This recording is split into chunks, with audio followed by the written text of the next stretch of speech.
Good evening, everyone.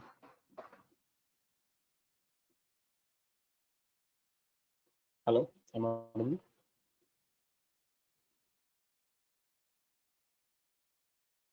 Yes, sir. Yes. Good evening, sir. Good evening. Uh, has everybody dialed in? We waiting. We'll wait for a couple of minutes. Okay. In the interim, any questions from what we discussed yesterday?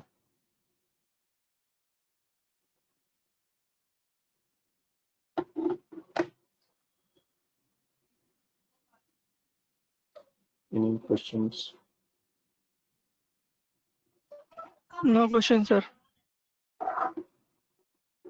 I'm not sure. I think towards the end, when we ran out of the time, I think we were discussing something. So, कुछ pending था. I think we were discussing in terms of.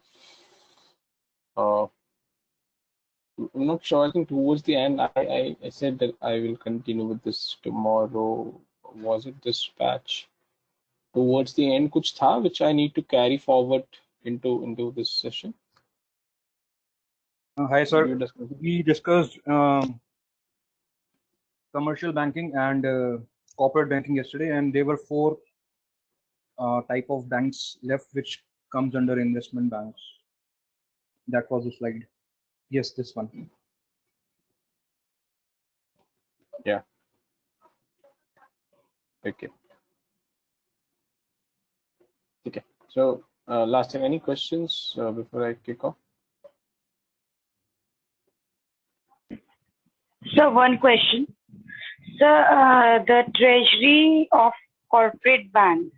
So the surplus fund is being utilized by the investment bank? No. So the surplus funds of the corporate bank will get deployed into markets, correct? So that could be a money market, or generally it's a money market. But वो in turn घूम के पैसा किसके पास जाता है, that's not what is being known to the bank, correct? That's so let's assume if ICICI Bank के पास surplus funds and then ICICI Bank gives that surplus funds to SDFC Bank, and SDFC Bank gives to somebody else, and then somebody else gives to investment bank. That's not what we're discussing here, correct? It may go to investment bank, may not go to investment bank. ICICI Bank will give it to SDFC. That's what we're discussing. अब SDFC किसको देता है, we don't know. Okay. Actually, treasury is the internal part of the bank. So that money somewhere the bank will use in their investment part. So Correct.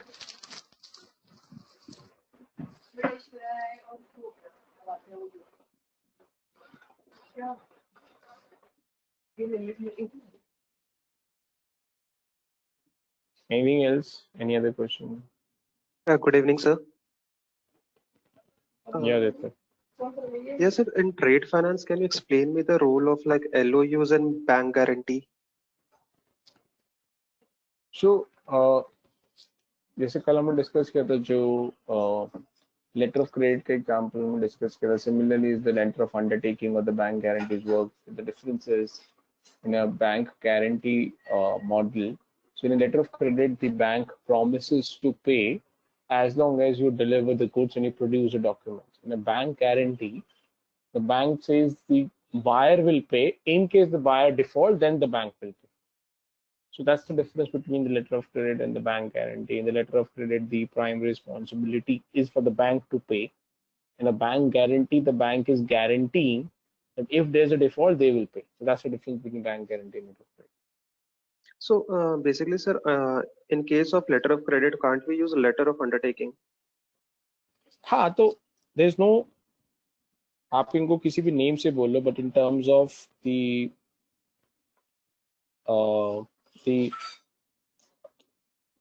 terms and conditions are pretty similar जो हमने discuss किया. अब आप उसको letter of undertaking का नाम देना चाहो, लेटर ऑफ अंडरटेकिंग का नाम दे सकते हो.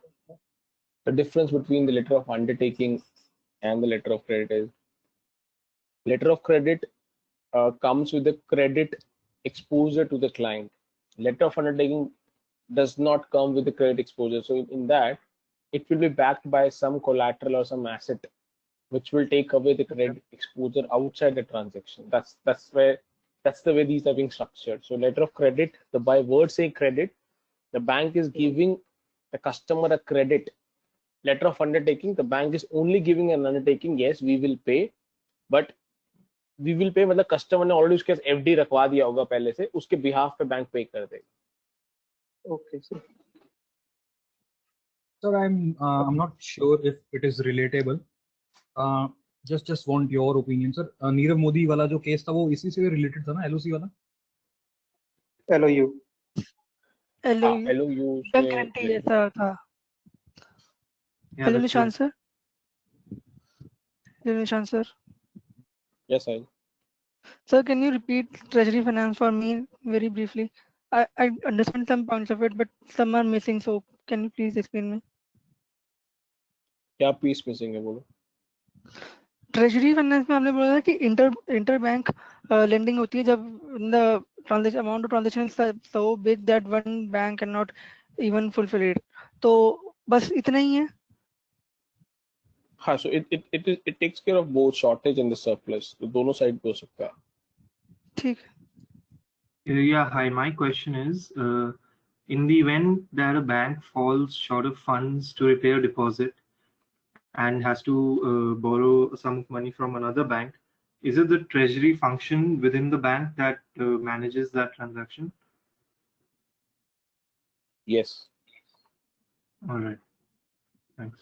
So it's not only the shortage of the funds to repay the depositor. So any shortages of the fund at a bank level, those requests and those requirements are being passed on to the treasury team. Similarly, all surplus related requirements, again, those being passed on to the treasury team.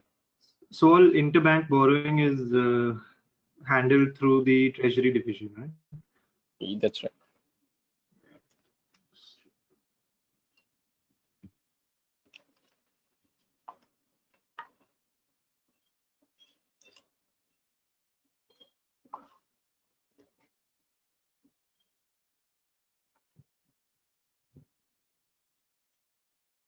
Any other question?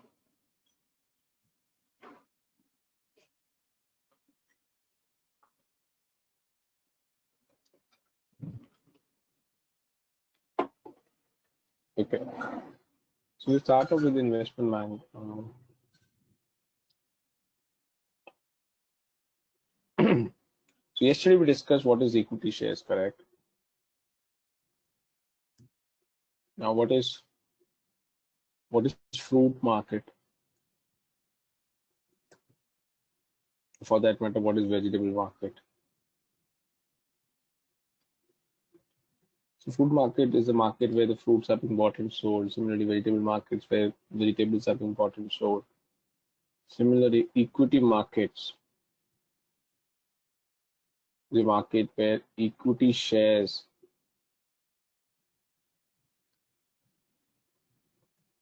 are traded. What does that mean? Where these shares are bought and sold. So that market in which you buy and sell these shares is called as equity market, which is point number what? I think it's one. So let me get the other marker. 1, 2, 3, 4, 5, 6, 7. Any doubt in 7? Sir. Yeah.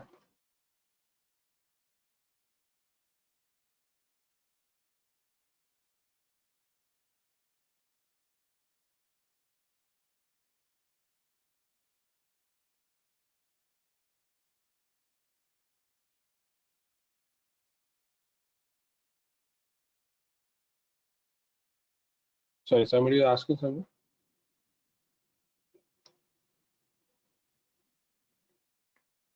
So this point 7 is clear.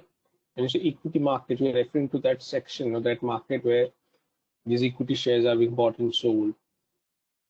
And when you say buy and sell, we are same referring to the example that we discussed yesterday. So the buy and sell,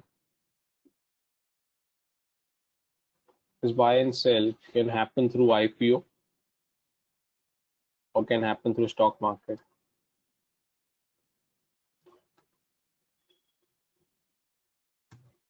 Okay, let's understand this.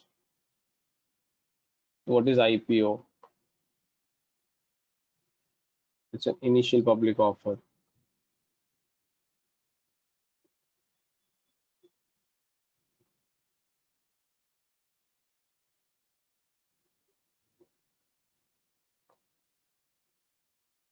Now, what do you mean by this? Suppose you have a company,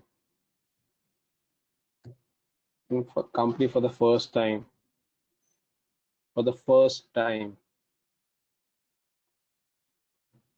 when issue shares to the public.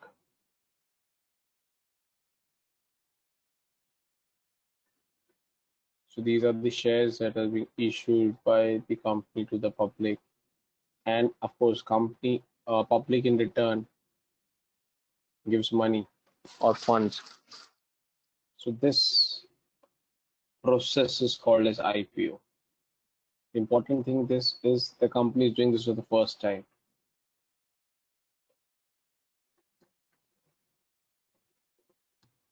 देखिए यहाँ पे doubt होता है.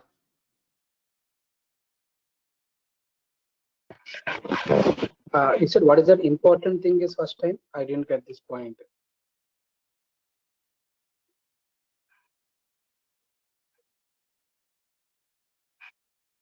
So, for example, in 2000, suppose in 2018, company has issued 100 shares, and this is first time. Then this is called as IPO. First time company has issued shares to the public. उसके बाद company ने 2020 में additional 100 share issue करे public को. Now this is not first time, correct? This is second time. Now this is not called as IPO. This is called as FPO. That's the difference between first time and second time. The first time is called as IPO. Anything after that, in the entire life of the company, if the company issues the shares to the public second time and onward, that is called as FPO. So is that clear? Oh, yeah, clear. Thank you so much.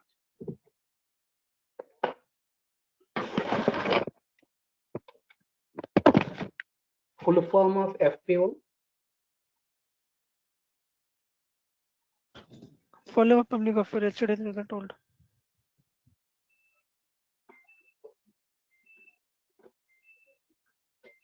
Anshan, I have a question here.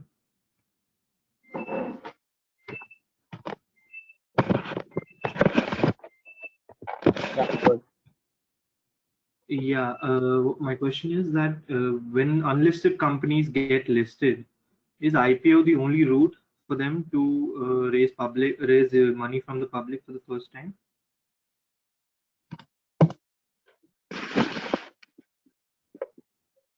Satya, in case you're not speaking, can you go and mute? Yeah. Yeah. So if a unlisted company wants to raise money from the public, yeah, IPO is the only option through which they can raise money from the public. All right.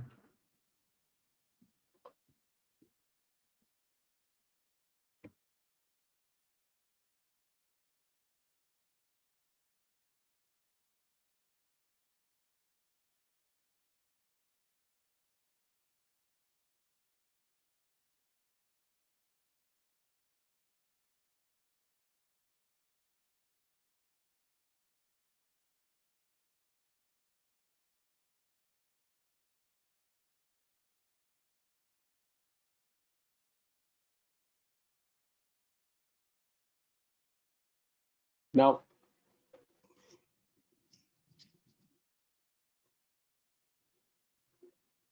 if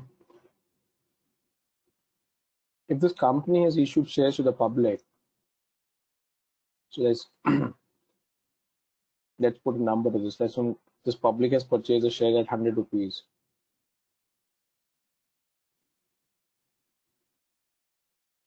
Now, let's assume after 6 months,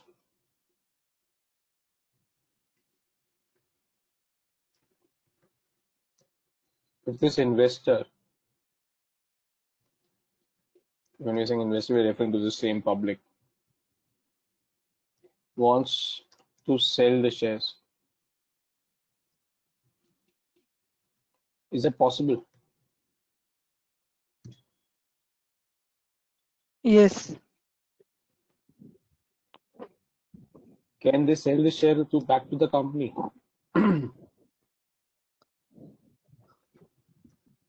Provided the company is going to purchase this treasury share. So which means they can't sell the shares to the company unless company is willing to do that, correct? So the answer becomes no. If company is not willing to buy the shares, this investor will not be able to sell these shares back to the company.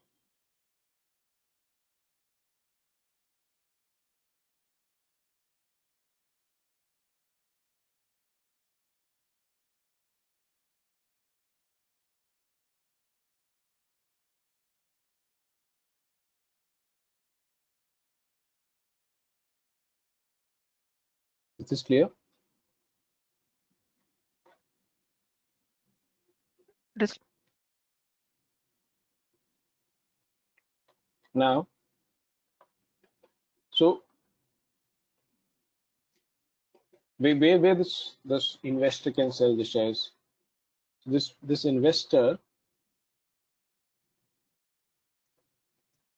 can sell the shares to some other investor. Some other investor or nothing but the other public.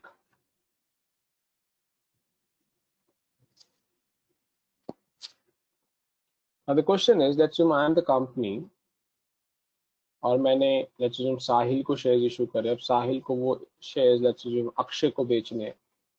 So how Sahil will find out or will search Akshay? Okay, it's practically impossible to search the investor. So you need a common platform. Through an exchange. And that Yes. platform is called a stock exchange.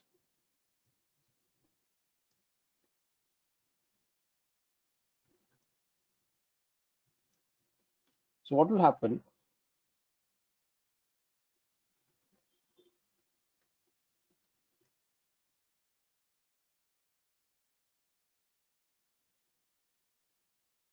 What will happen now?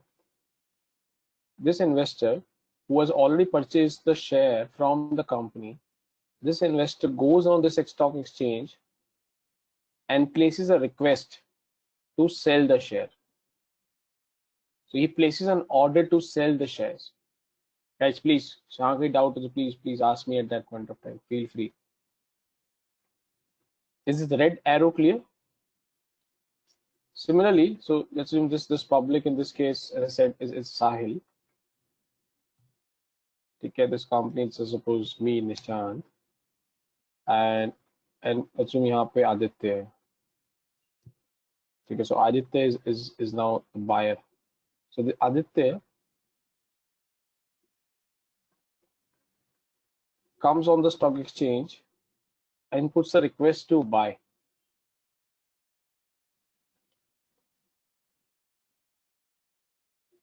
So Sahil don't need to go and search the buyer. Similarly, Aditya, which is buyer, don't need to go and search the seller, which is. So whoever wants to transact, be it a buyer or seller, just come on this platform and put up your request. And this platform will match off that request. So what the stock exchange will do, stock exchange will say, okay, we have one seller and we have one buyer. So इस transaction को वो match करवा देगा. And then what will happen? Effectively, these shares will get sold to Aditya. ये shares sold हो गए. And Aditya से पैसा पहुंच जाएगा साहिल के पास. Any doubt in this?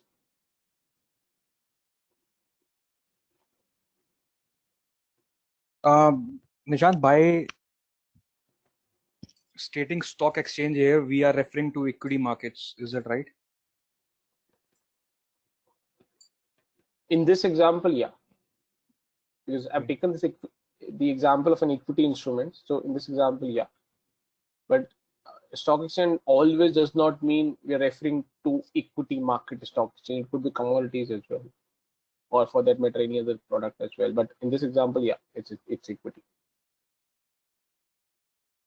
Okay.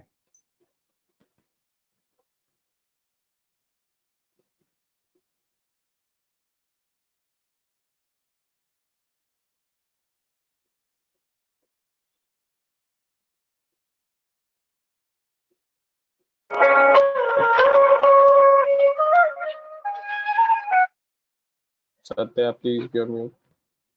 Yeah. Hello? In this example, money will directly transfer to the Sahil to Aditya and Aditya to Sahil, right? No, no, no. It will not be direct transfer. So no direct transfer. Stock exchange is working as a mediator for the both of them. Yeah. I will explain the flow. So flow को भी side रखते हैं. So I will explain the flow. Let's hold on to the flow. But apart Okay. from flow, are we clear with the structure? Yeah, structure is fine. Okay. So Okay. then this market. Now look at the black marker. This market where the company is directly interacting with the investor. This market is called as primary market.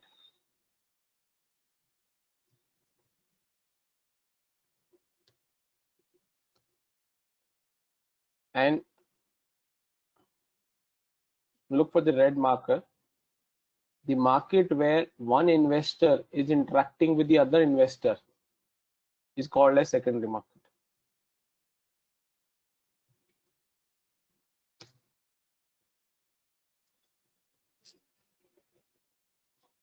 So for primary market, you need to look at for the black marker, and for secondary market, you need to look at the red marker.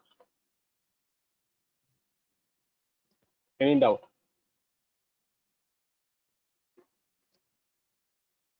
Just tell once again the definition of these two, primary market and secondary market. The primary market is the market where the company issues the shares to the public.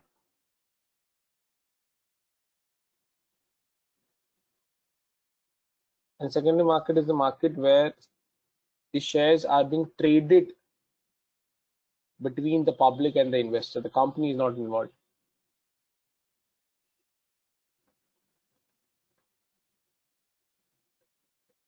So, sir, the stock exchange would come in the secondary market.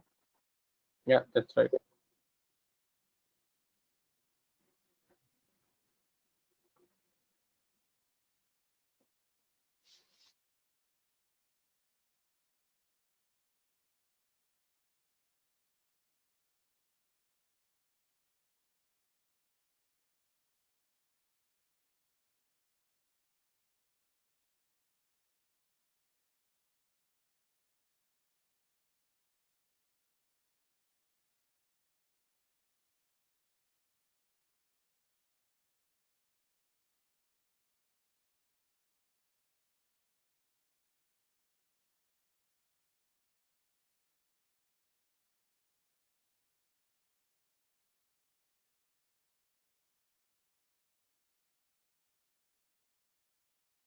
Here in the stock exchange, you said no corporates will not involve. Is there any chances the shares buying and selling also between two corporate companies? Buying the big Satya. share. No, Satya, I didn't mean or I didn't said that. What I said, the company who's the issuer of those shares will not be involved into the secondary market, but that does not mean other corporate can not get involved. So what does this mean? In this example, for example, Aditya लिखा था मैंने यहाँ पे आदित्य की जगह यहाँ पे कोई corporate भी हो सकता है ना. Instead of Aditya, there could be any other corporate as well. So corporates are also allowed to buy and sell in the secondary market, but the company who has originally issued the shares will not get involved into the secondary market. Yeah. Okay.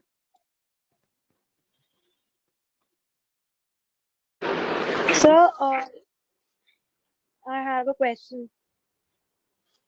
Yeah, go ahead. Sir, like you said that the person cannot sell its shares to the company until they are willing to buy. So, why the company is not willing to buy its own shares back from the investors?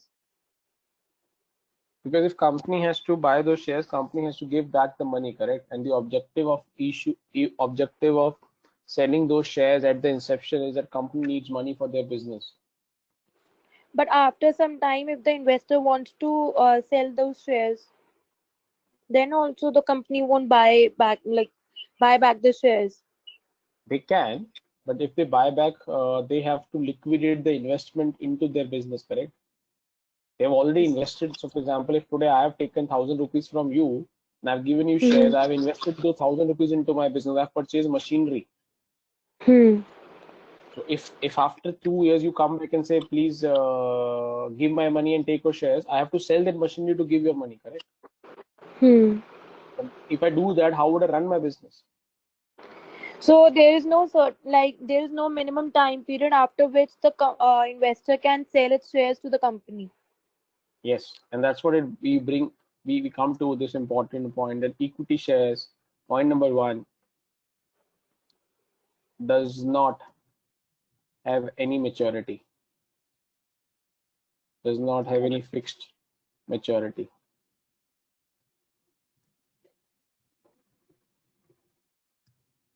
And that's what it brings to the second point. Hence, these are called as permanent source of funds for the company.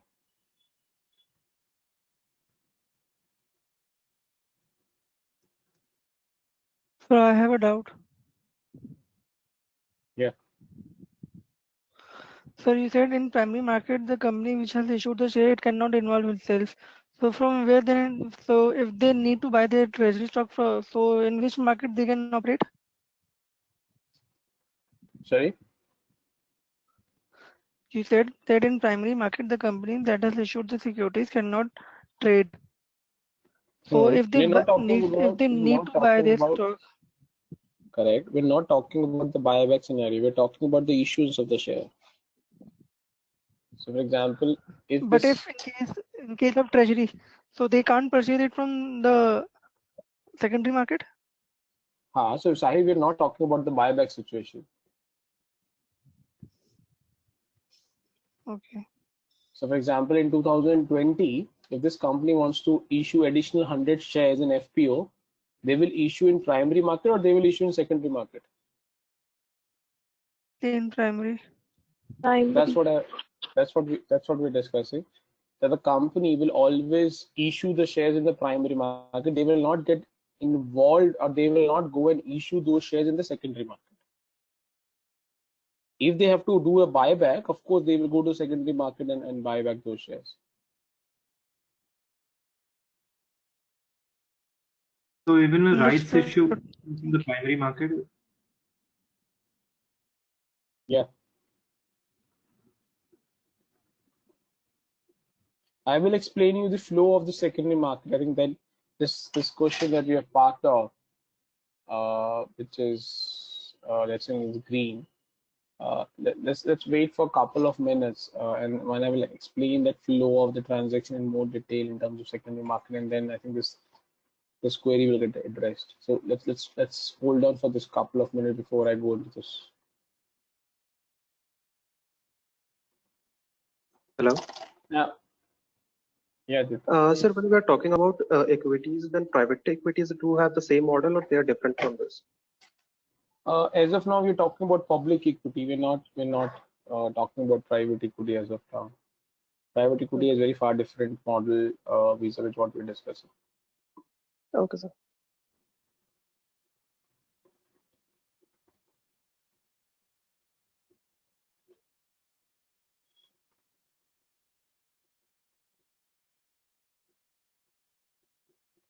Nishant, I have a question. So when company issues the shares for the first time, and that model of the market is known as primary market. So That model, sorry, what you said? That model, I mean this particular scenario here, wherein you're saying that that market, that market in which they issue the share, that market is called as primary market. okay, And so that process is called as IPO if it is first time. If it's anything after first time, be it a second and onwards, that is called as FPO. But the market in which they go and do that, that is called as primary market. Sir यहाँ पे primary market का role सिर्फ इतना ही होता है, अगर उनको कल को बाय बैक करना है तो why is it necessary for them to go to secondary market? वो अपने कस्टमर से डायरेक्टली नहीं बोल सकते? हाँ तो ठीक है, बायबैक को रखो साइड में, that's what I told you, correct? Let's hold on the company का बायबैक कि सेकेंडरी में हो रहा है कि प्राइमरी में हो रहा है. ओके.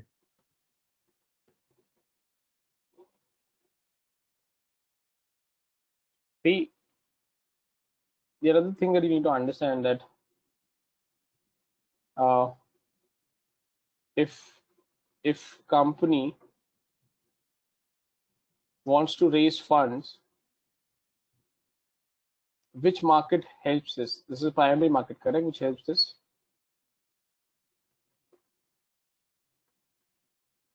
Yes.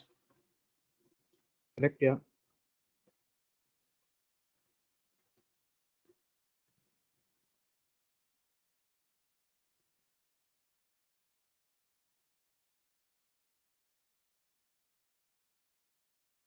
And जो secondary market है,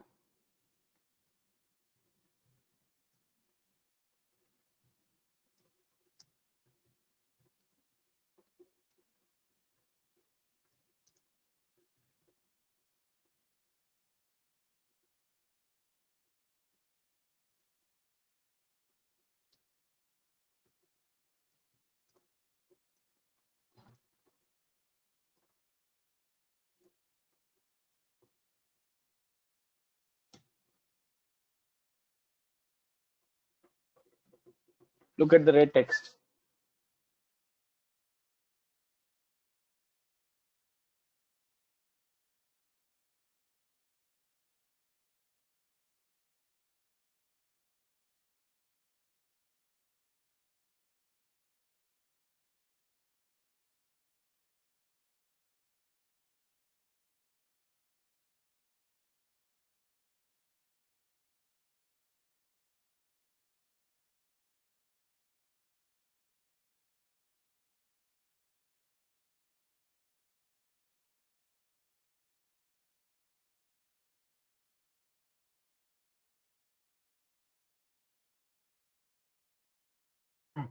So So does is that everybody mean clear with is everybody clear with this red text? Because this is important.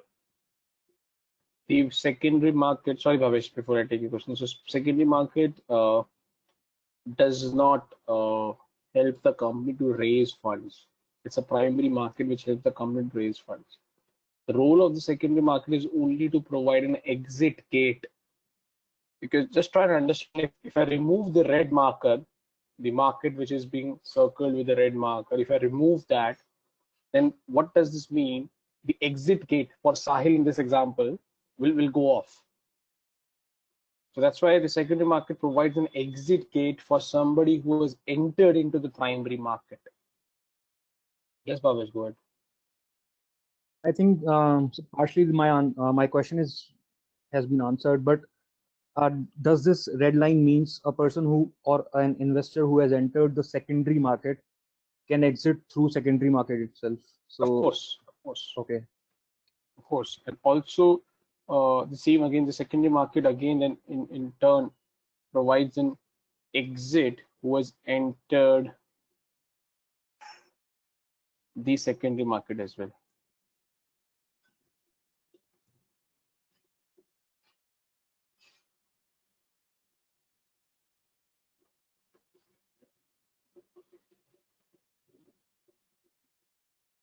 Is everybody clear with the structure before we go into the flow?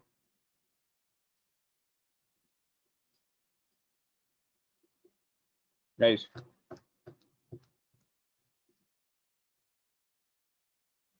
These pieces are not covered in the PPT, so you need to probably ensure that you take your notes properly to get this right.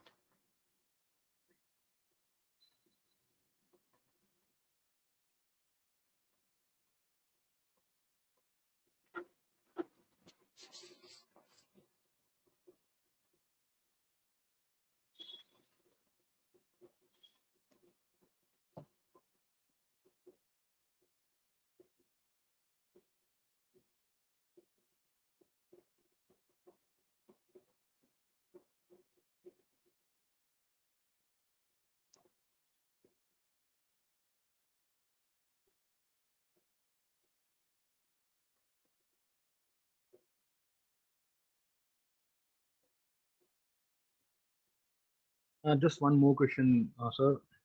The examples of secondary market is stock exchange, as you said, and so does that means primary markets? I mean, can you give one example of primary market? Is it investment banks?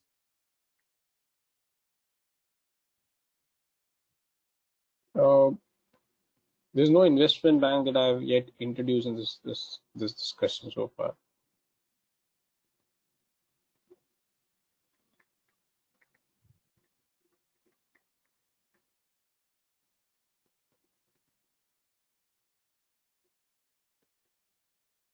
So in the primary market, as of now, I will introduce investment bank, but as of now, I've not.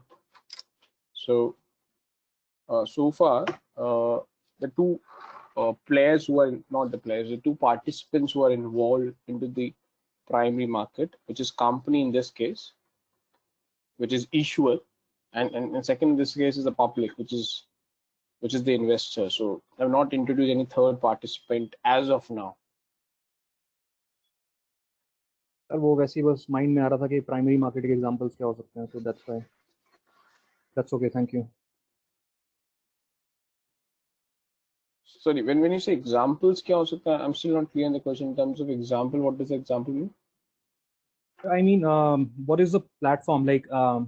Infosys is raising IPOs for the first time for their new venture or new company or new. Yeah, so whatever. Infosys will make an announcement in the public through newspapers, through different channels of their advertisement, and they will make an announcement that we are selling our shares, and then whoever is interested in buying those shares submit the application to our these offices or these branches. Then let's assume you are interested in buying those shares. Of course, now this will happen through digital format. So what you do, you will log into your trading account and you will submit your application to buy the shares of Infosys. That's it. There's no as such platform required, correct? It's an announcement in the open market that happens. Okay. You would have seen the advertisement in the newspapers, in the sometimes in business news channels as well, which says this company has come out with an issue of the shares, and they give all this information. Whoever is interested, just go and subscribe those shares. The platform is required for the secondary market because just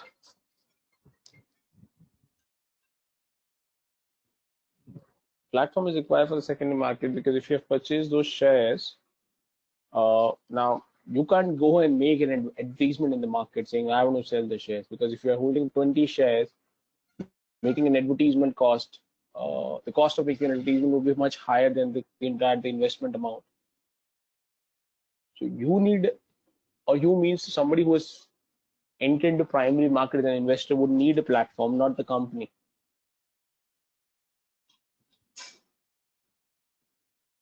Does this answer your question? Sir, I believe in the meantime when you will be discussing investment banks, so I'll be more clear on that part. Okay.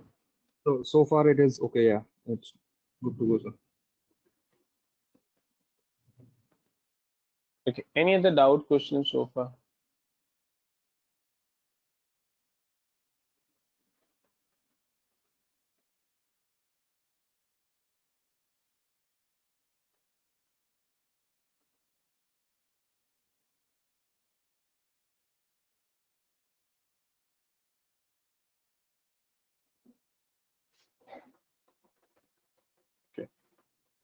Now, let's talk about this primary market, and let me bring in the investment bank here as well. So, the example that we're discussing in this case, company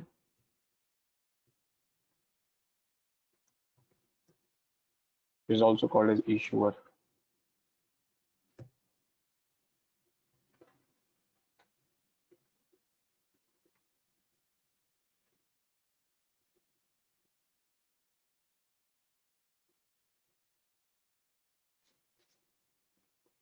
So when the company wants to issue the shares,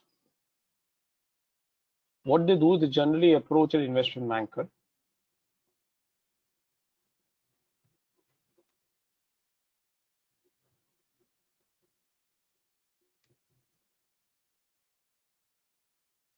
Now, the investment banker, it's like this.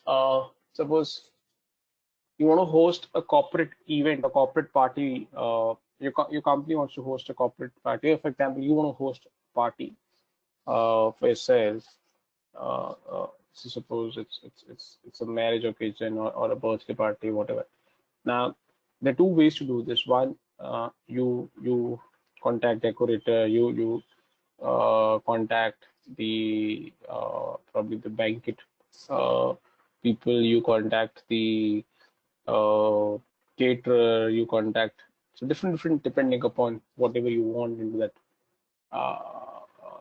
party. You would be interacting with 20-40 vendors, correct? Now, the other way is you just go to an event manager uh, and say, okay, you are my one point of contact, and I will deal with you. This is my requirement. We agree on this budget. You manage the show, and that event manager in turn interacts with all those vendors and get the entire show delivered to you. This is exactly what the investment banker do in an IPO scenario.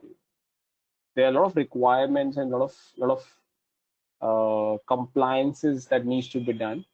So the company, rather than going into different segments and doing those or getting those approvals, they go to investment banker and say, we want to come out with an IPO. This is what our requirements are. And then in turn, the investment banker manages the entire show for the company and ensure these IPO gets successful. Any doubt in this piece?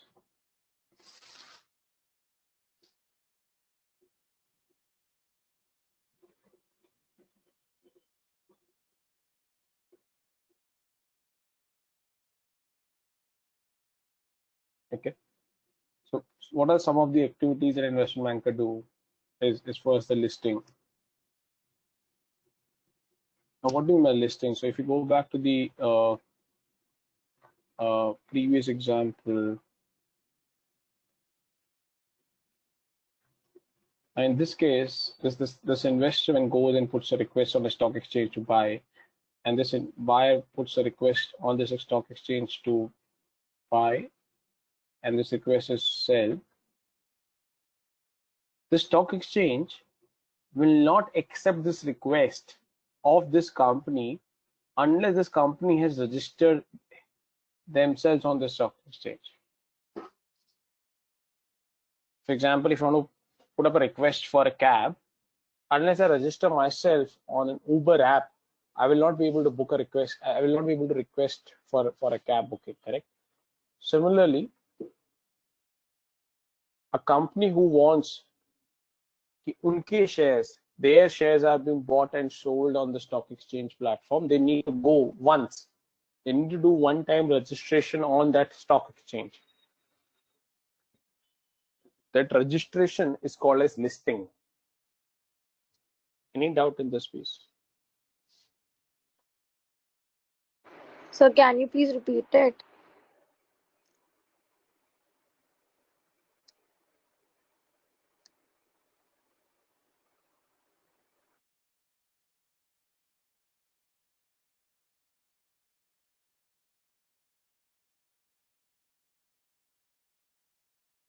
Sorry, Chahat, could you repeat your question? So can you just repeat it? Like A goes for selling the shares to stock exchange and B goes for buying. But the stock exchange will not accept the shares which A wants to sell until the company is being listed. So, for example, you are let's assume manufacturer of shirt. Okay. Now, can you go and sell your shirts on Amazon? No. Sorry. No. So, for you to sell your products on Amazon, what you need to do? I have to get myself first registered. Exactly. Same thing. If company wants that their shares to be bought and sold on a particular platform, they need to do that one-time registration, correct? Yes, sir. That registration process in case of these companies for shares is called as listing. Okay.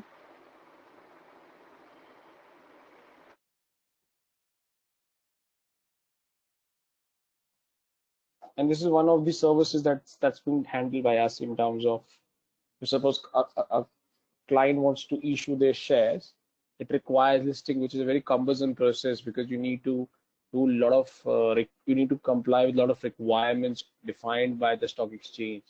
So it's a little mammoth exercise. So it's rather than a company doing this entire show, they generally say approach an investment banker and ask them to manage the show.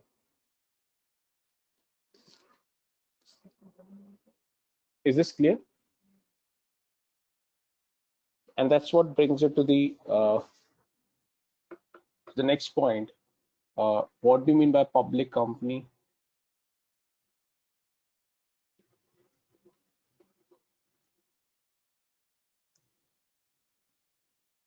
Chahat? So, Yeah. What do you mean by public company and what do you mean by private company? so public and private company. Yeah. Exactly like how will I explain? Yeah. So, for example, Reliance is a private company, correct? Yes. Correct. And give me an example of a public company. Example of public company.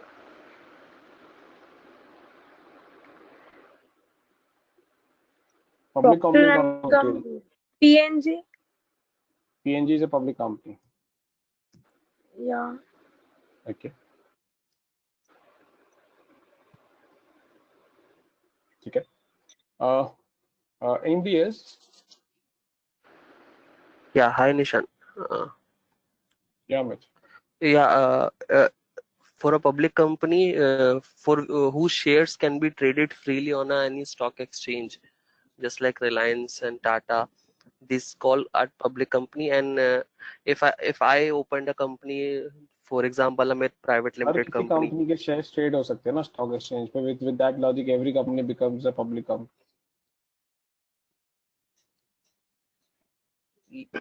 No, but whose shares are first being issued to public. Sir, can I try? No, so that's not the way it should be. It should be that the company which is listed on a stock exchange and a private company is a company which is not listed on a stock exchange. Simple as that. Because Just a point to add. if the company is not listed in a if the company which is not listed on a stock exchange, the public will not be able to buy and sell the shares of those companies. And that's why that's not called as public company. And Chahat, Reliance is a public company. Okay. For that matter, PNG is also public company. Hmm. Example of the private company is Ematicus. You can't buy the shares of Ematicus on the platform. हाँ जी किसी को doubt है तो पूछिए साहिल हाँ बोलो क्या बोल रहे थे आप Just one point to add. A public company is also a company which has reached out to the public for raising capital. not necessary That is the not basic necessary premise. not necessary not necessary Nishan, does that mean the day Marticus gets listed on the stock exchange, it will become a will become a public company yeah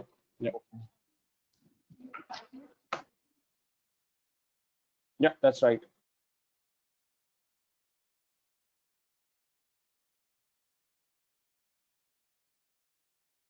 This Sir, also then in turn, how?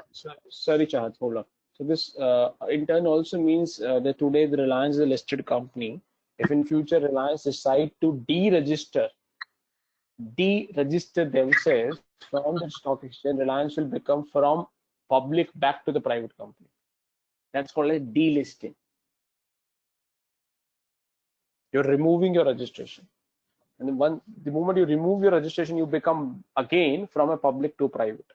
See, when you do registration, which is listing, the moment you list yourself, you move from private to public. The moment you delist yourself, you move again from public back to the private. Yeah, Chahat. Sir, how will they get listed on the stock exchange? We'll discuss that. Okay. That's why I've brought in the investment bank now, correct? This investment bank is the one who helps them to get listed on a stock exchange. So we are taking these small baby steps to complete this picture. Okay. Nishant, I have a question. In Also, case sir, one more question. When the private company would not be dealing with equity shares at all. No, that's the wrong understanding. So the private company will be dealing in the equity shares, but private company will not be dealing with the public for equity shares. The public will not be involved, but few investors privately will be involved. For example, Ematicus.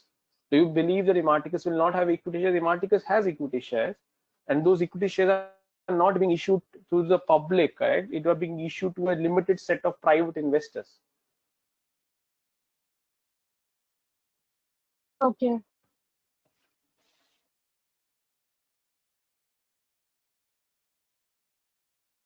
Nishant, I was asking something.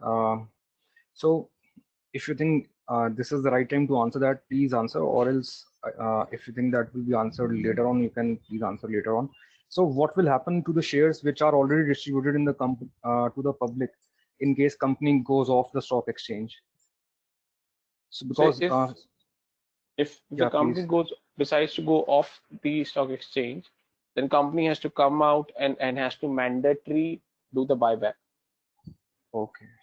because a company cannot go off the stock exchange with those shares being cleared into the market, because then you're technically doing a cheat with the investors, because if you're closing the exit gate, you have to first give them an opportunity to exit, correct? You can't close the gate without giving them an opportunity to exit. So the company has to come out and do a mandatory buyback.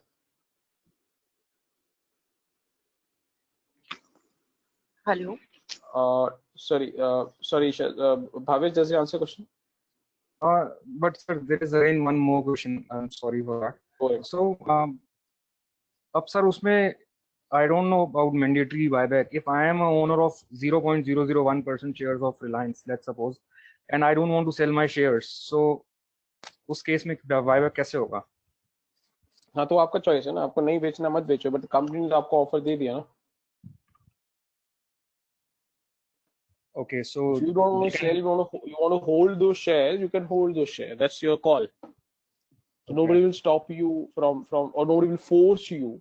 But I have given an offer, and those offers are lucrative enough, which means you would sell. Which means, for example, these are generally at the premium price.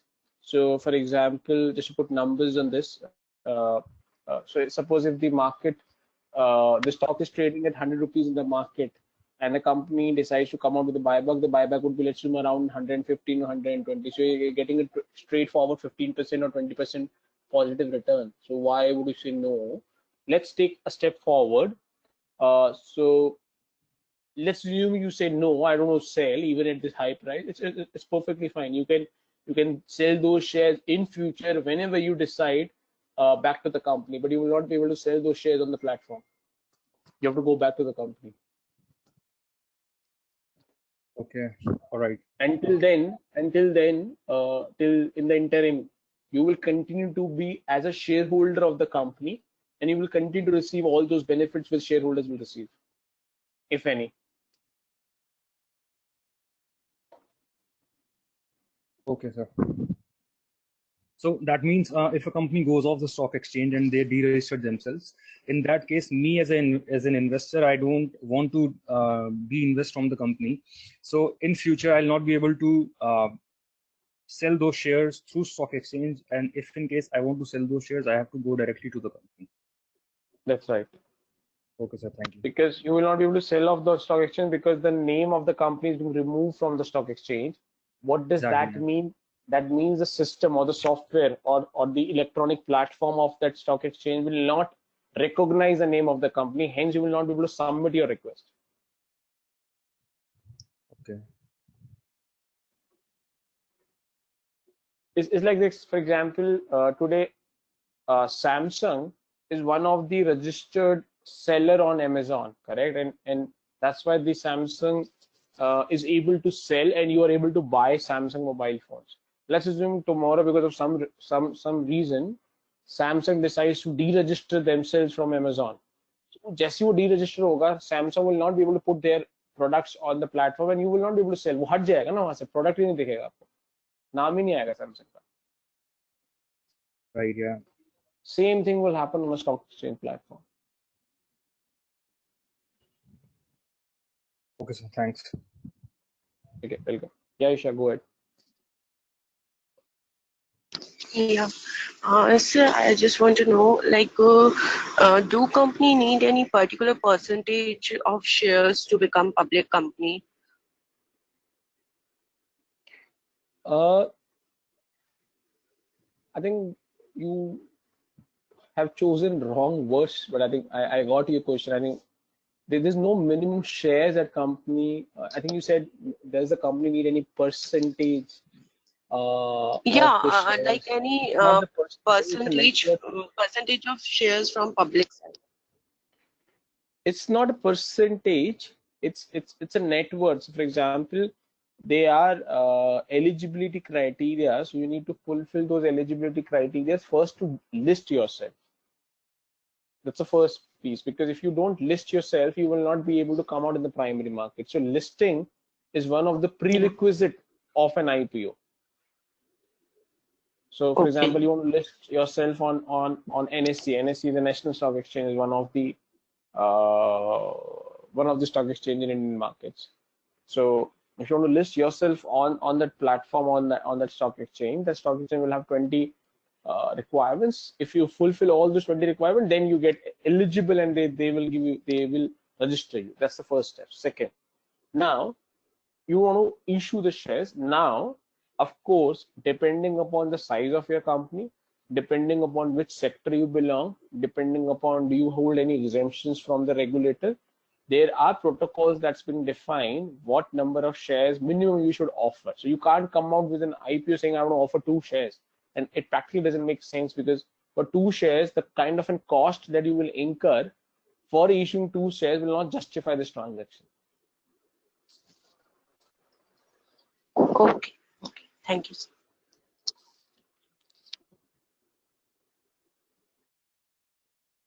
Any other questions on this?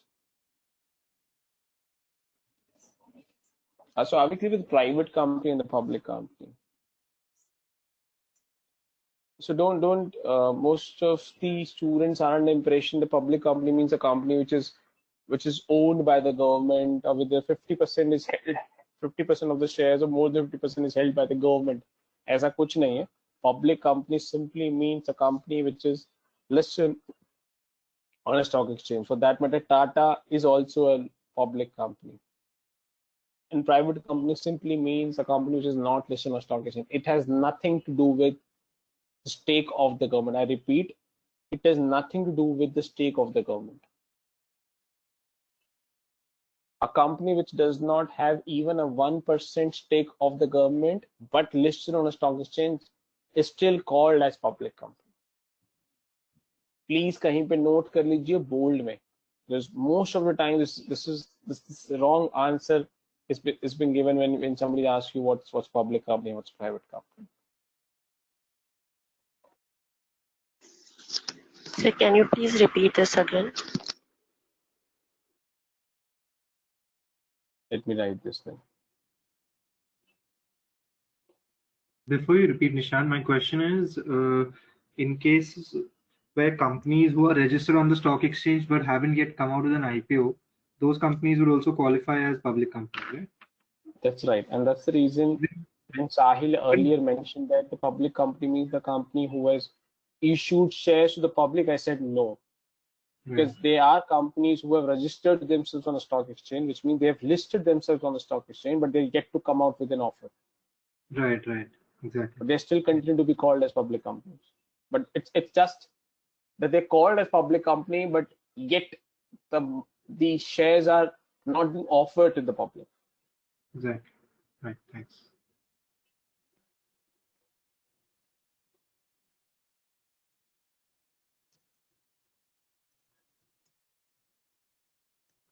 Yeah. The text which is highlighted in green is what I explained earlier.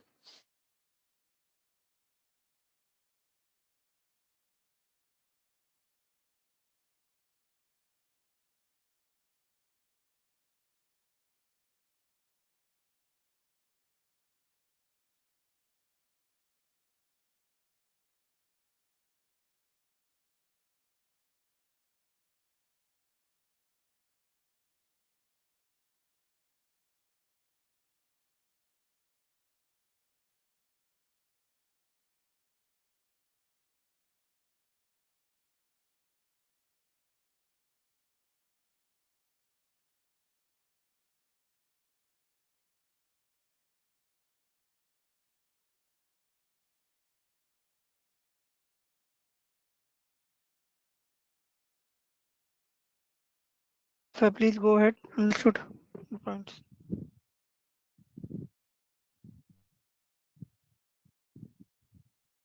So we've discussed what is listing,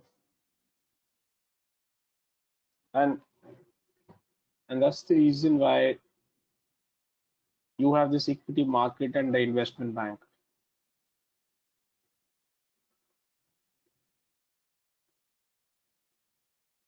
So I've given you a brief idea.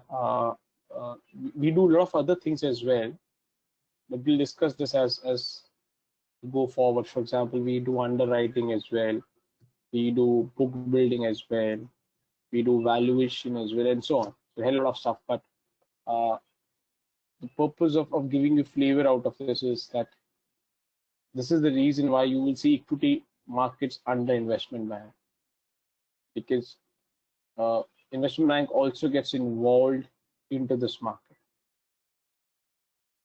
Any doubt on the point number 7?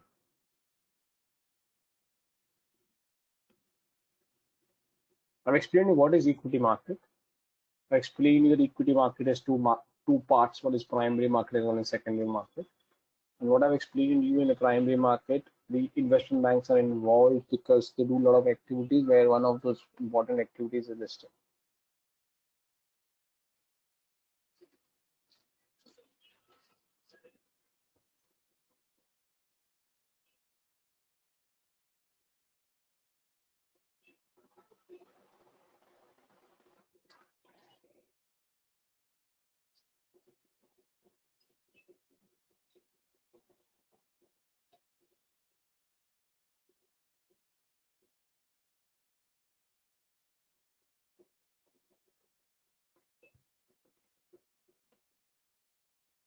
Any doubt?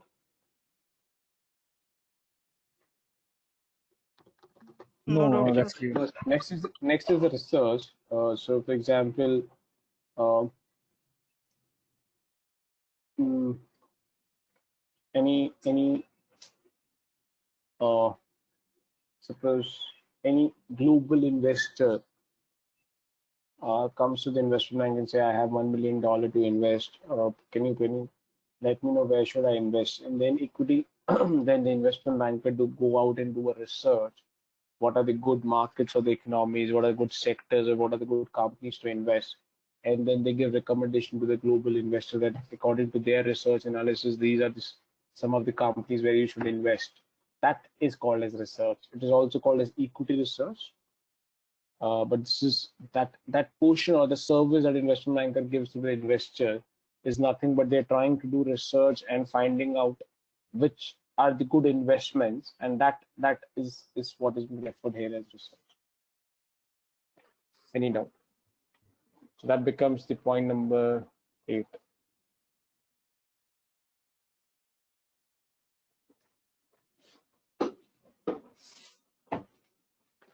So can you explain this again? So for example, you want to invest today. So how would you make the investment? You will go out and research, correct? What's the good investment option? What's our return, and so on. If you're a very big global investor and you have a lot of money, but you don't have a time or ability to do this, you will go out to somebody and ask that person to do that analysis on your behalf. So that's called as research. So if a global investor comes to an investment bank and they ask us that, okay, do this research and analysis for us. So that's called as research. Okay, thank you.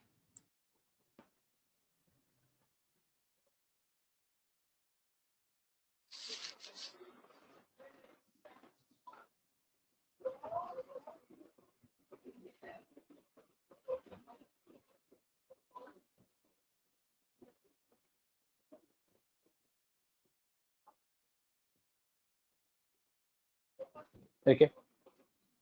Then next is an M&A. So sorry, before I go to M&A, so let's come to the point number 10. So I'm skipping one piece. We'll come back to the M&A. So go to sales and trading.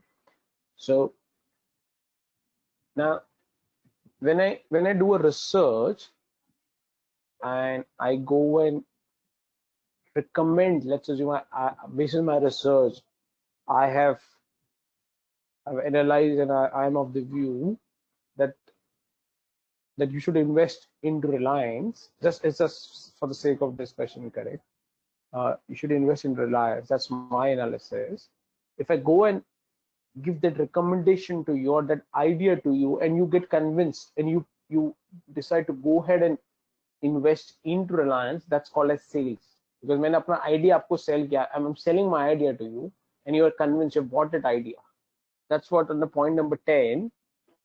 So let me put numbers on this. So this is 9, and this is 10. And from this 10, the first piece, which is let me get some different color. Yeah. So this first piece, which is sales, is what I've explained. Any doubt? Sales mean I'm going out to my clients and selling idea to them. Because investment doesn't have a product, correct? You only have ideas.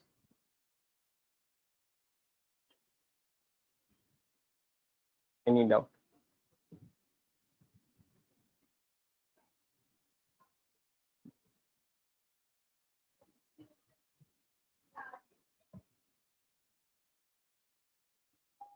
So the ideas can be including the stock market, or is it related to certain things other than that too? Anything. In this example, we're discussing about equity.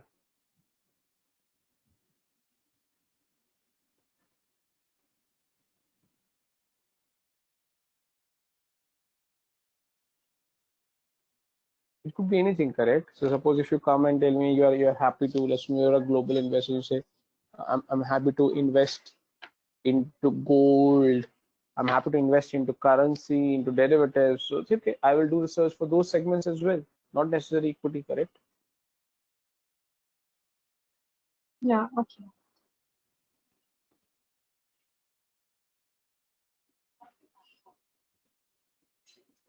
Are we clear with sales piece? Okay. Yes, sir. So coming back to the point 9, for M&A, so for example, there's a company A who wants to acquire company B, and company A comes to us and say, we want to acquire company B, can you help us in acquiring the company B? That's the M&A. So investment banker comes in and helps the company A in acquiring the company B. That's again the M&A services that we give to the clients. So this is one way we do these M&A transactions. The other way of the M&A transaction is the company A wants to acquire some company, but they don't know which company to acquire. This is as if you want to acquire some company in UK. So the client comes to us and say, we want to acquire some company in UK. Please go out and find which should be the good target. And of course, once you identify the target, then help us in acquiring that target. So you do two-step process in an M&A. First is a research. You find out which companies you should acquire, and then of course you help in executing the transaction as well. So again, the second example that I explained to you in M&A also involves point number 8, which is research.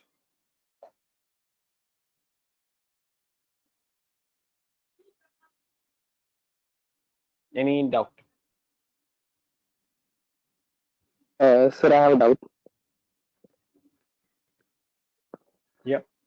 Yeah. So when it comes to M&A, so it's a one-sided process, as in the investment bank researches a company, or I mean the company can come to investment banks that they are interested for a merger or something. Sorry, could you repeat your question? So I'm asking, is this a one-sided process, as in let's just say a company wants to merge with another company, and so they will go to the investment bank, and the investment bank will do the research, or it's a two-sided process, like a buy and sell side, like we had done in the capital raising.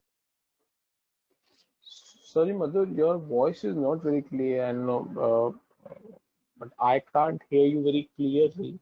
I'm not sure about others, but I'm not able to get your question. I'll You try find logging that. in again. Yeah. Sorry. Try to log in again. Okay.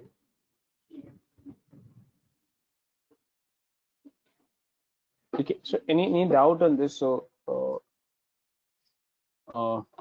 in the interim, and Madhu logs in again. So I've completed this first semicircle except trading. So before I go to the trading, any doubt?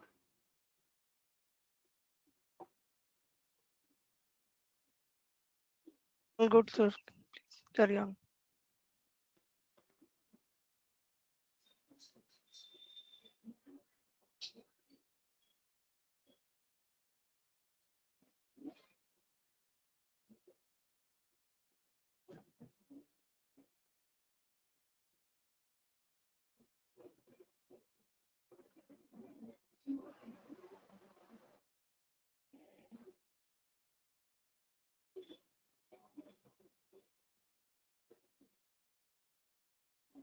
Okay. Now, so one example that I gave you is where we do a buy and sell of the shares on behalf of the client. Correct. So for example, in this sales example, if I do a research, and basis my research, so suppose if I say, okay, just for an assumption purpose, that okay, Reliance is a good company to buy, and go and tell the client that Reliance is a good company to buy. And they say, okay, show me your research, show me your analysis. I've shown everything to them, and they get convinced. Okay, say, and then they come back and say, okay, go and buy 20 shares for me. Me means is a client here. So the client is asking the client is asking an investment banker that, okay, I'm convinced with your idea, go ahead and buy 20 shares of Reliance. Now that's in that example, investment banker is buying shares on behalf of the client, which means if any profit or loss, that profit and loss will be taken away by the client. The investment banker will only get the fees or the brokerage. Is this piece clear?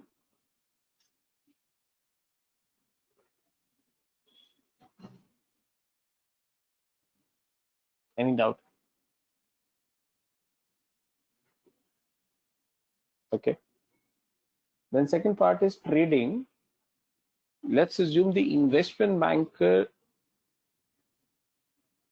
buys Reliance shares for himself. The investment banker brings his own money. With his own money, investment banker buy Reliance share for himself, for its own entity. Then it's called as proprietary trading. if you remember, I think in one of the previous classes, I told you about the proprietary trading, and we will discuss proprietary trading.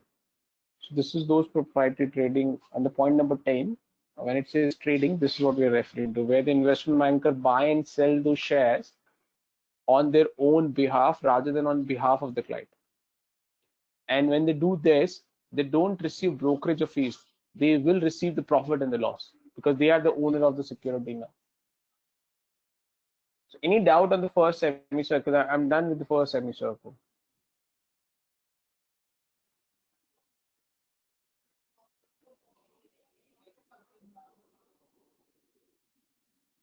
Hello, am I audible? I didn't understand this.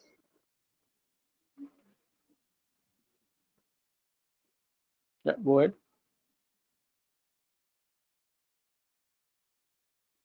Basically, I'm not able to demarcate between this that they are buying the shares and the investor is facing the profit and loss, whereas on the other hand, the investment banker is facing the loss. Okay, so let's leave this. Let's come to the real estate example. So let's assume I'm the broker. You come to me and say, Nishant, I want to buy this property, and it's in Sahil is the original is the owner of the property. So I go and speak to Sahil, and I tell Sahil I'm a representative of Akansha, and I would like you to sell this property to one of my client. So let's assume Sahil agrees, and the final the deal is concluded. So what will happen? Let's assume if you're buying the property, let's assume for 50 lakh rupees, and tomorrow the price of the property, once you buy after 2 days, it goes to 60 lakh rupees. Who will take this profit? Is the investment, is the broker who will take this profit, or the Akansha you will take this profit?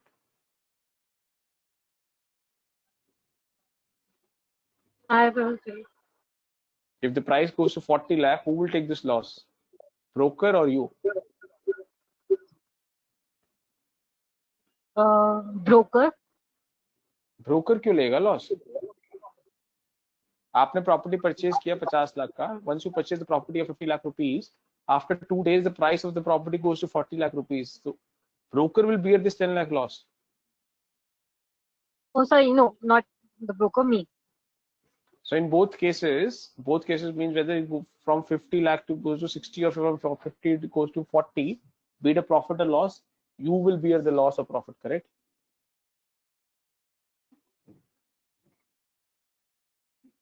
Yes. Kansha? And in both these scenarios, broker will get what? His commission, correct? Yes. Now, case is this piece clear? This is what sales means when we say investment bank. If the investment banker is buying and selling the shares on behalf of the client, the investment banker is just acting as an agent, but the actual owner of the security will be the client, and hence the profit or loss will be taken by the client. The investment banker will only get his fees or commission. Yeah, okay. Sorry. Understood. Case two. Okay, case two. Let's go back to the real estate example. Now let's assume now you have not come to me. I'm a broker, and from somewhere I come to know that Sahil is selling his property, and I like the property. Now I have purchased Sahil's property. I have purchased this. I have used my money and I have purchased this. And now I have purchased this property, and after, let's assume, after 10 days, I am able to sell that property to you at 60 lakh rupees. Abhi 10 lakh ka profit will be taken by whom? Broker or you or Sahil? Broker. This is called as proprietary trading investment banking. Okay, thank you. Where the investment banker uses his own money and buy those securities or the shares on their own name.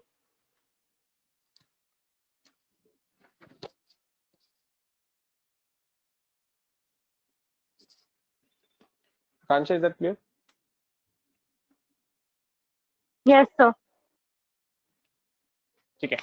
So now what I want, I'm giving you 5 minutes. So please, from point number 1 to point number 10 on the first half, first semicircle on this slide, please go revise all these 10 points and see, are you comfortable with all these 10 points? If no, then uh, I will take those doubts or queries if any.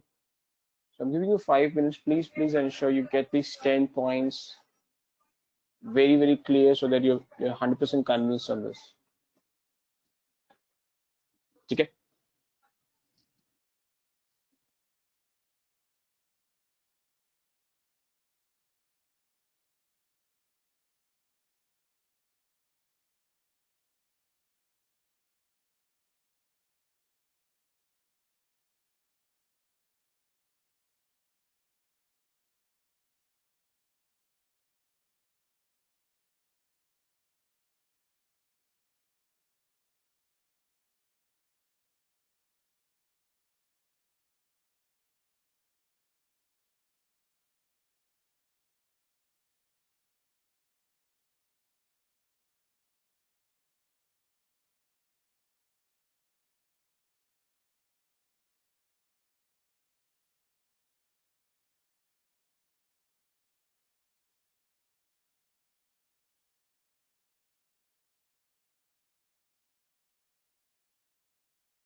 Understood, sir.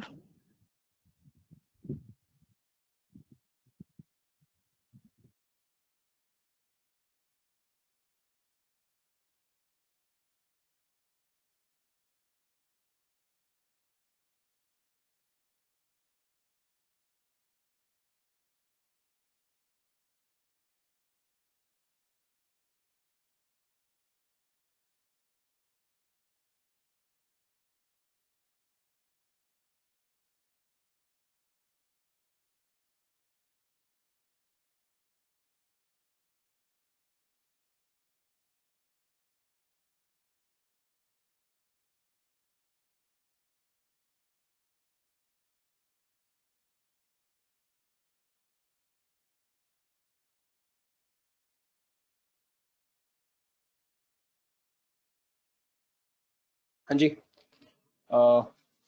any questions? Sir, can you please explain the difference between letter of credit and letter of undertaking once again?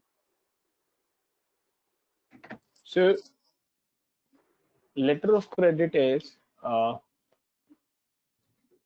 think as of now, if it would become, if you're finding it difficult, you can consider it to be same, but they're not technically very same. The difference is, now The letter of credit is that the bank is giving a credit.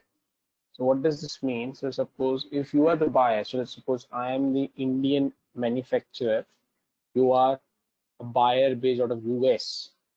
So when I will sell the goods to you, so bank is doing two things by issuing a letter of credit. One, the bank is giving credit to you, and second, bank is promising to me that they will pay if so suppose if the buyer doesn't pay. So which means when I deliver the goods in US and I produce those documents to the bank will make the payment to me. So the bank will make the payment to me. Matlab kya hua? It means the bank has given a kind of a loan to you, correct? And the bank now will recover the money from you. Yes, sir. So it means letter of credit. What do you mean credit? Credit means udhar. Credit card means what? A card which allows you to take a loan, correct? So in this case Yes, also sir. the bank has made a payment on your behalf and now they will recover from you. Okay. And letter of undertaking? Letter of undertaking is the bank is giving me promise that if Chahat doesn't pay, then of course I will pay. It's like a bank guarantee kind of a concept. Okay. So which means the moment I deliver the goods, the first obligation of making the payment will come to you. If you default, then bank will come into picture. But in letter Okay, of credit, the first obligation will come to the bank, not to you. okay.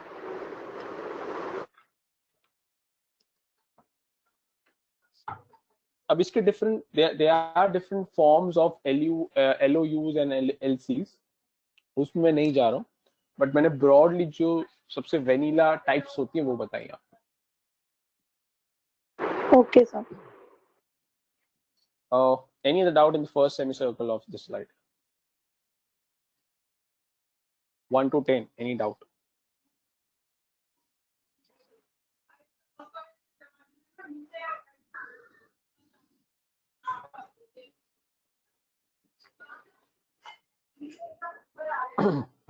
Guys, any doubt in first 10?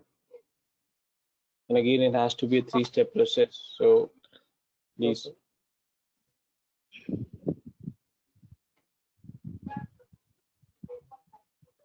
Sahil, in case you're asking something, I can't hear you.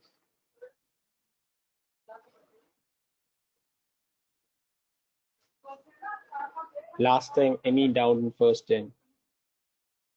No doubt, sir.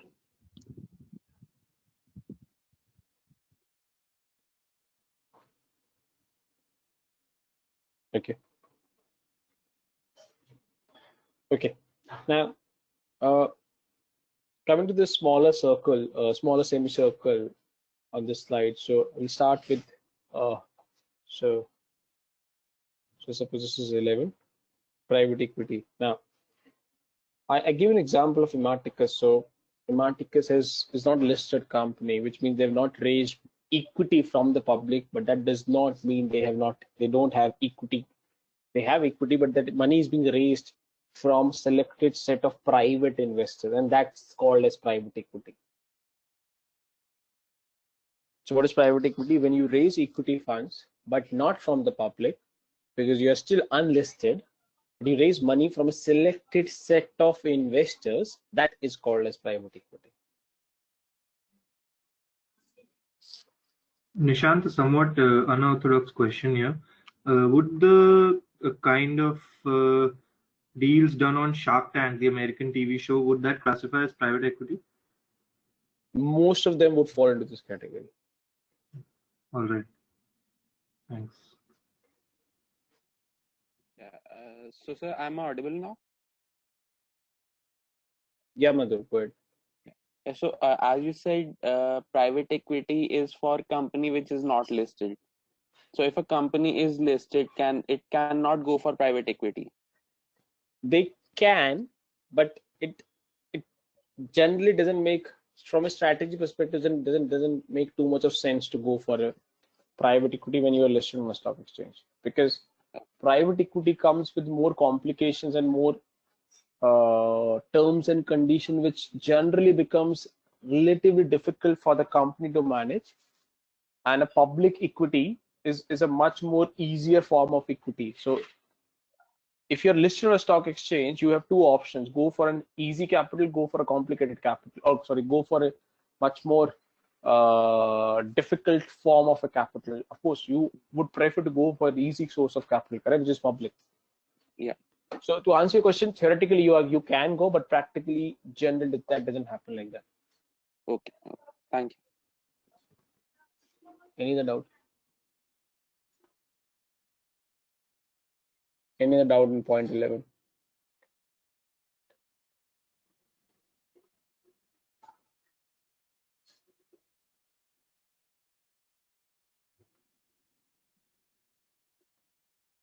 Okay.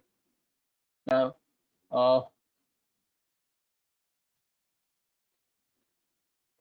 in point 12, if boutique M&As are small investment M&A teams, so for example, if these M&A transactions are not the big M&A transactions and they're small M&A transactions, generally these are handled by small investment banks, which only deal into specific type of transactions. Those are called as boutique investment bank, and those type of M&A transactions are called boutique M&As. So could you please repeat this point 12? So 12th is I've already explained you what is M&A, correct? There are few investment bank firms which are not big enough, and they don't do everything what is mentioned on this slide. They do very selective set of activities, and they do a very small ticket M&A transaction. Those are called as boutique M&As. Okay. So to keep it simple, these are small size M&A transactions. Is there any example on this? It's a boutique investment bank.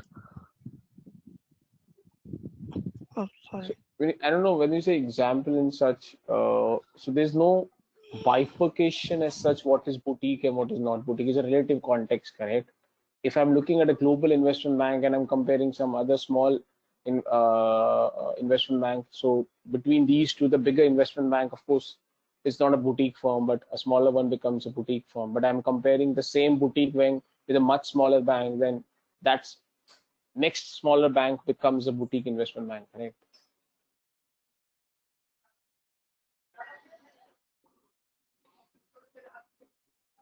So it's a relative context.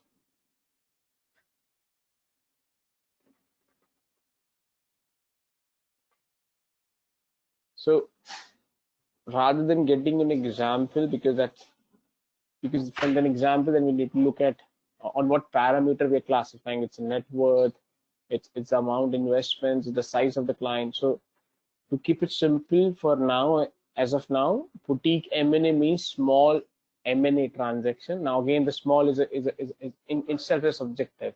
So is $100 million transaction is a small, or is $1,000 million is a transaction small? Again, that's not what is being defined, correct? So that's what I'm saying. It's a relative context. So for example, if I'm a big global investment banking firm and I say, okay, I do not take those transactions which are less than this threshold, then for me, those are boutique M&As.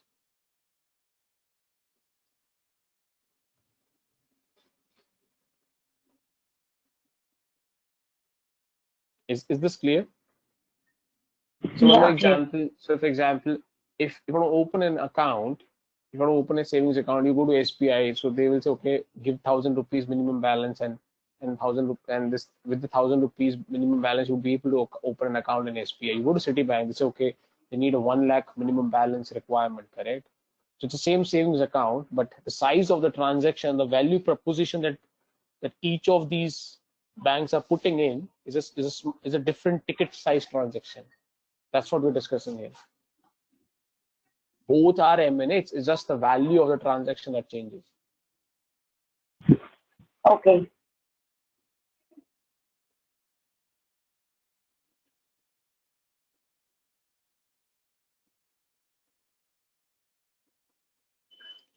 Okay. And then the next is the credit research. So as we discussed, the credit means the loan. So for example, the earlier I've explained you in point number 8, the equity research. Now this is credit research. It means you're a global investor. You come to me and say you are willing to give loan to somebody, and suppose Sahil is the one who needs loan, but you want me to do a research on Sahil before I give a loan to Sahil. Then I do go and do the research on Sahil, whether Sahil is a good borrower or not, and if he takes a loan, whether he would be in a capacity to repay the loan or not. Those kind of research which when I do is called as credit research. So for example, CRISIL, ICRA, these are some of the credit rating agencies.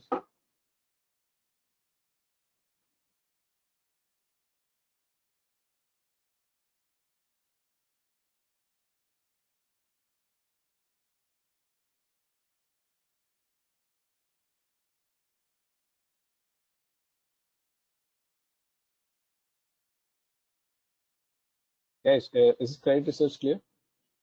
Is the same thing what we discussed in point number 8. Just rather than doing a research on the equity, I'm doing research on the credit side, on the lending side.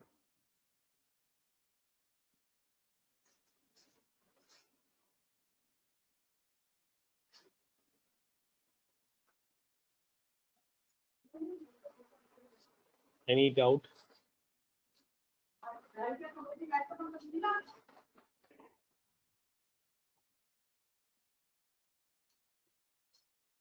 Hello, am I audible?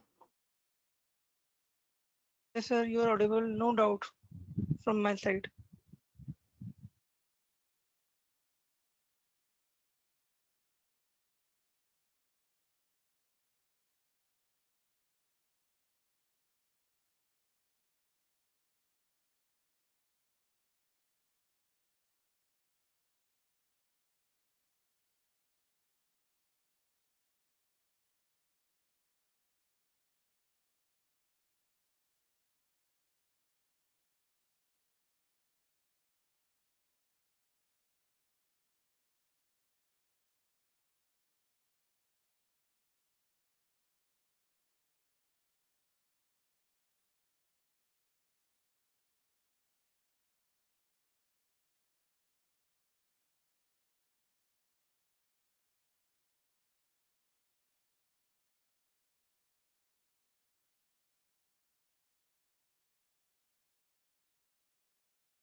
Sir, please go ahead, no doubt.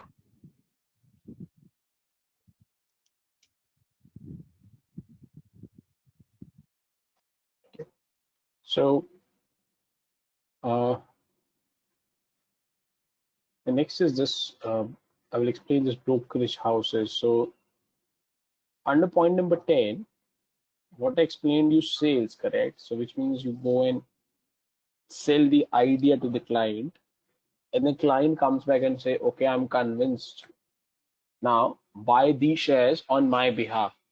So when you do that, that's called as broking business. So there are few companies who do this only, and those are called as brokerage houses. So for example, ICICI Direct, is again an example of those broking firms. So any doubt on point 14, broking firms? They act as a broker. They just act as an intermediary. So they put up a request to buy and sell on your behalf. The profit and loss will belong to you.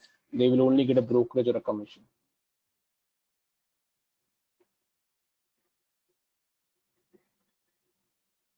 Sheikh Khan Any, and IFL are some example of it, these brokerage, right? yeah.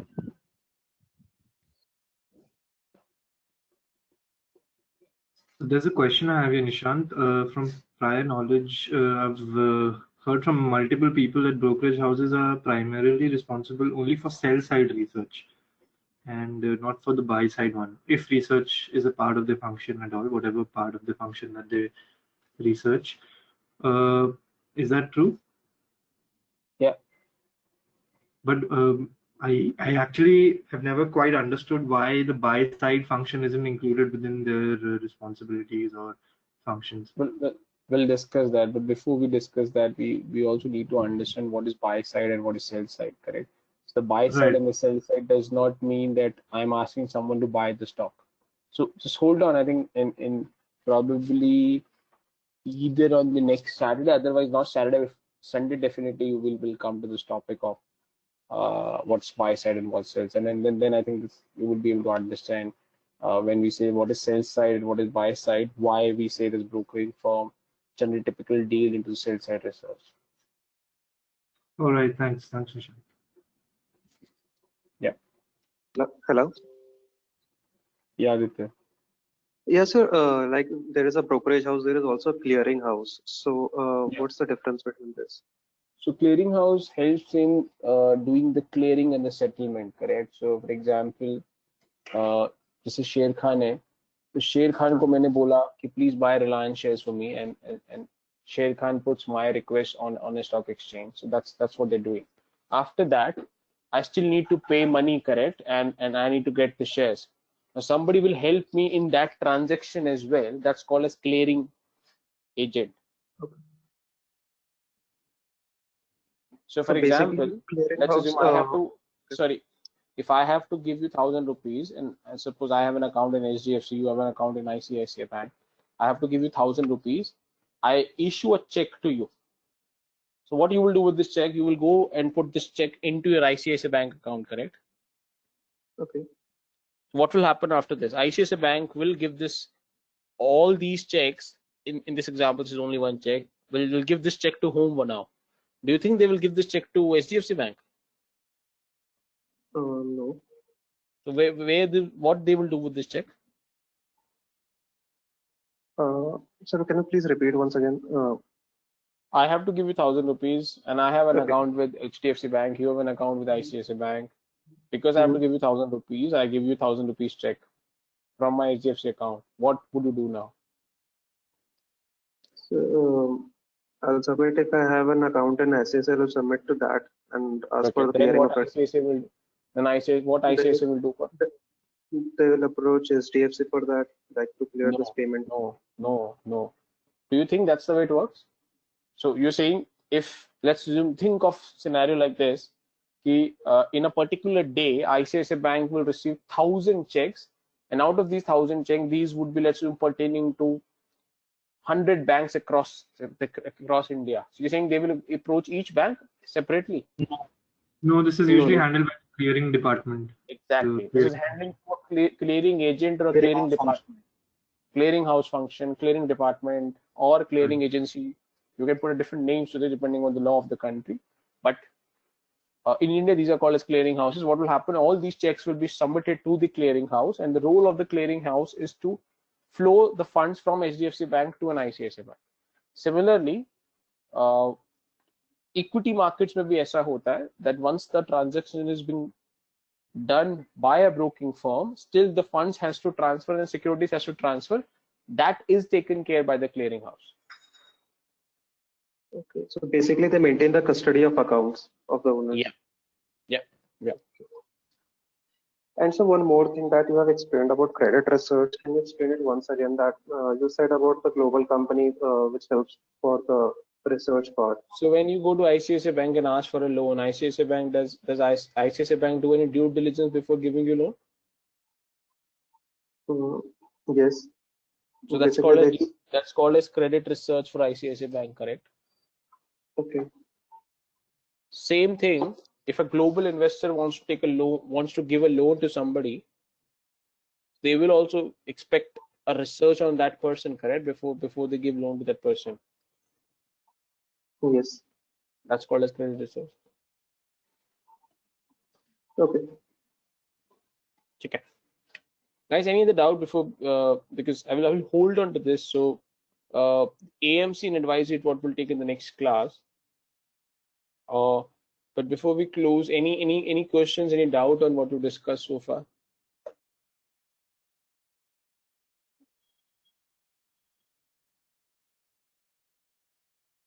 No. Sir, can public equity for private equity outperform public equities? So when you say outperform, so what there are different parameters, correct, on performance for comparing performance. When you say outperform means what? What's the parameter that you're looking at? Sir, like on getting more something on the part of performing good when I'm investing somewhere, so I get a more IRR. I'll expect more IRR. So on that basis. Yeah. So if you're comparing IRR, yes, it's possible. IRR has nothing to do with the private company or a public company.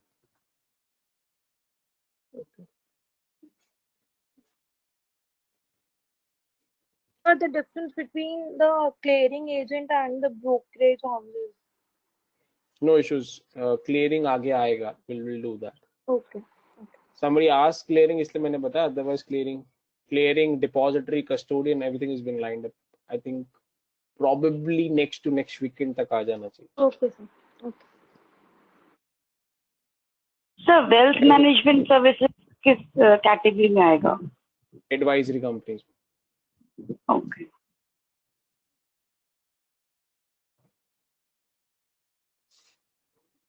Any other doubt, guys? Last time before we close.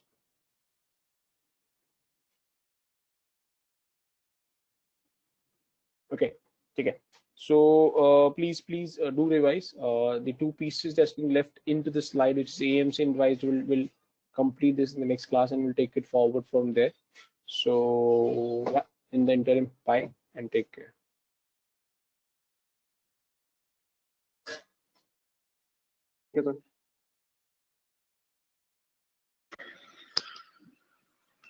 All right. Goodbye. See you next week.